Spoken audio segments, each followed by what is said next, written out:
What's up, ladies, gents, girls with lace fronts, dudes with kids? It's the one and only You Can't Clone Me Queen, baby. And before we get into this video, make sure you go down below to subscribe and join the queendom. And if you're already a part of this palace, hey y'all, hey. So as you already read it down below, I'm going to be getting into Netflix's brand new series called Lupin. So with that being said, let's get into the video.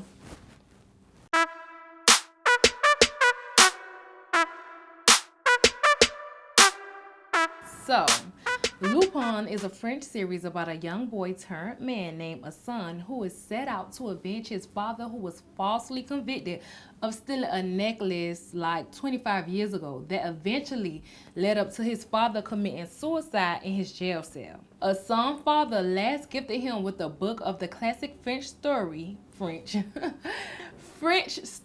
about Arsène Lupin, the world-famous gentleman thief and master of disguise, which his son grew so fond of and eventually used the techniques and scammingness from the book and applied it to his tactics to find out what led to his father's incarceration. Now, I must say that I really enjoyed this 5-part episode series. It was so captivating and tricky yet warm and loving all in one. And Omar Sy, who plays the son, embodied his role by being so likable one moment and untrustworthy the next, but all in the name of his father, of course. Arsene's character is so mysterious and gentlemanlike, and although this series is set in present day, it does go back in the past of Arsène and his father's life to help us as viewers understand why he is doing what he is doing, who is and was involved, and how it's going to all play out now that he is older. There are so many plots and scenarios playing out that, to me personally, isn't hard to follow. Like, it actually helps because of how every situation and scene intertwine with one another. So for instance, in the beginning of the first episode, we see Assene as a janitor so intrigued with this necklace that is about to be put up for auction at the Louvre, I think that's how you say it, Louvre Museum.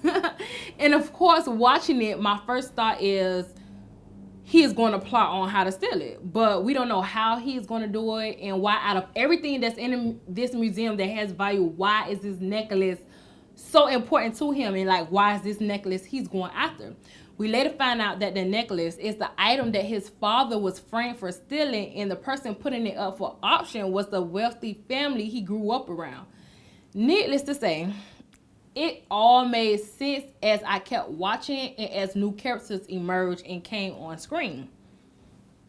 The whole irony throughout this entire series, though, is that all the moves that Arsène was making, even the names that he was using as aliases, are all related to the collection of books from Arsène Lupin, and no one is catching on to it because he's always like a million steps ahead of everybody in every situation. Like, it's so funny yet so like fun to watch. But then again, there is this, of course, there's always that one person, which is this detective who's on the case that is like literally spot on. Every move that he's making, he's catching on. He's knowing like, okay, this is what he's doing it and this is what he's basing it off of. So as a viewer, my emotions are running wild because I'm mad that the detective is literally spot on, but no one is believing in him. Yet I'm also happy, like, yes, because that means like they won't get closer to figuring out who his son is and what he's about and how everything plays into each other. This series literally takes you on a mysterious money heist roller coaster ride that you crave more and more and more every time you get to a new scene or a new episode or just something new happens, because you just don't know how it's going to pan out. Granted, this series was so short, so smooth sailing, and very easy to watch. In my opinion, it's very easy to watch, but it's also the reason why I don't like it, because it's only 5 episodes, about 45 minutes ish in a way, and it's just not enough. I think we could have gotten more detailed scenarios from the plots that were given if it was like longer in time or in episodes, or shoot, both. So with that being said, hopefully this series get a renewal. Listen, y'all, I'm gonna be on the lookout. I'm gonna be in the watch to let y'all know when and how and whatever when it's coming out, if it's gonna even get a part 2.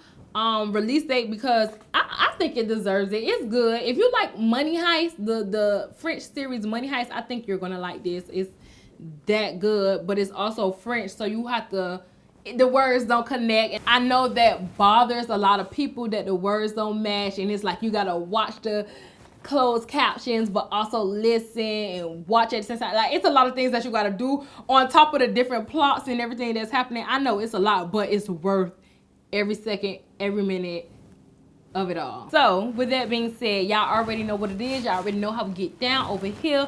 Go down below and comment and let me know, have you watched this series? What are your thoughts on it so far? And let me know if you're looking for part 2, because I know I am. Also, like this video, and last but certainly not least, subscribe and join the queen of baby. Bye.